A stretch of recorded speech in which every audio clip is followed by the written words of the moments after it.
দেখতে যেন এক একটা জলজ দানব। পাঙ্গাসগুলোর ওজন ৮০ থেকে ১৬০ কেজি পর্যন্ত। ৩ জন মানুষ মিলে তুলতেও ব্যাগ পেতে হয় এক একটা মাছ। নাম মেকং জায়ান্ট ক্যাটফিশ, বিশ্বের অন্যতম বৃহৎ স্বাদু পানির মাছ। ময়মনসিংহের বাংলাদেশ মৎস্য গবেষণা ইনস্টিটিউট BFRI এর দুটি গবেষণা পুকুরে ১০ বছর ধরে চাষ হচ্ছে মেকং নদীর প্রজাতির বিশাল পাঙাশ। মূলত প্রজনন সক্ষমতা ও পরিবেশগত অভিযোজন নিয়ে গবেষণার অংশ হিসেবেই মাছগুলো চাষ করা হচ্ছে। এটা আসলে বডি ওয়েটের আমরা যেভাবে খাবার দিই, বডি ওয়েটের প্যারেন্ট স্টককে সাধারণত 2% হারে খাবার দেওয়া হয়। বাট আমরা যখন পোনা করব তখন পোনার ওজনের 30% থেকে আমরা তাদেরকে খাবার দিয়ে যাব। যেমন যখন আপনি 3000 কেজি থাকবে মাছ, তখন তার বডি ওয়েটের 30% হারে খাবার যাবে। আস্তে আস্তে পোনা বড় হবে, খাবারের পার্সেন্টেজ কমে আসবে। প্লাস মাছ যখন বড় হবে তখন খাবারের পার্সেন্টেজটা বেড়ে যাবে। এটা অন্যান্য মাছ যেভাবে আমরা চাষ করি ঠিক একই নিয়মে চাষ করতে পারবো, কোনো অসুবিধা হবে না। বিশেষ এই মাছটি দৈর্ঘ্যে ৩ মিটার পর্যন্ত হতে পারে আর ওজনে পৌঁছাতে পারে ৩০০ কেজিতে।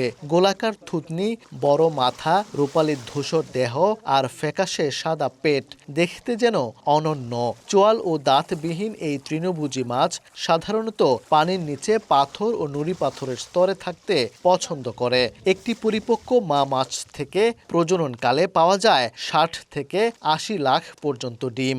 অন্য মাছ আমাদের যে পাঙ্গাসগুলো, থাই পাঙ্গাস বলি, আমরা অন্য পাঙ্গাস বলি, সেগুলো কিন্তু 2 থেকে 3 কেজি সর্বোচ্চ হয় প্রতি বছর।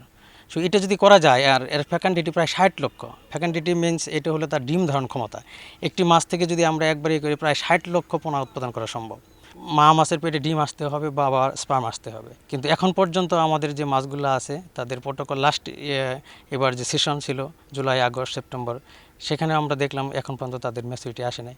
তো আমরা সামনে আশা করতেছি তাদের ম্যাচুরিটি এখন পিক আওয়ার, যেহেতু 16-17 বছর আমাদের পার হয়ে গেছে, আশা করতেছি সামনে নেক্সট বছরগুলো যদি স্পার্ম বা ডিম আসে তাহলে আমরা ইনশাল্লাহ কাজ করতে পারবো। সম্ভাবনাময় এই মাছটির কৃত্রিম প্রজননে সফলতা অর্জন সম্ভব হলে চাষি পর্যায়ে পাঙ্গাস উৎপাদনে বাংলাদেশে বিপ্লব ঘটবে বলে আশা ইনস্টিটিউটটির কর্মকর্তাদের।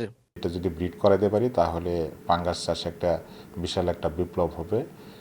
পাশাপাশি আমাদের জাতীয় অর্থনীতিতে এই মাছটি গুরুত্বপূর্ণ ভূমিকা পালন করবে। ২০০৫ সালে দেশে প্রথম ময়মনসিংহের ত্রিশালের একটি খামারে আনা হয় পাঙ্গাসের বিপন্ন প্রায় এই জাতটি। সেখান থেকে ২০১৫-১৬ অর্থ বছরে 50টি মাছ সংগ্রহ করে বাংলাদেশ মৎস্য গবেষণা ইনস্টিটিউট।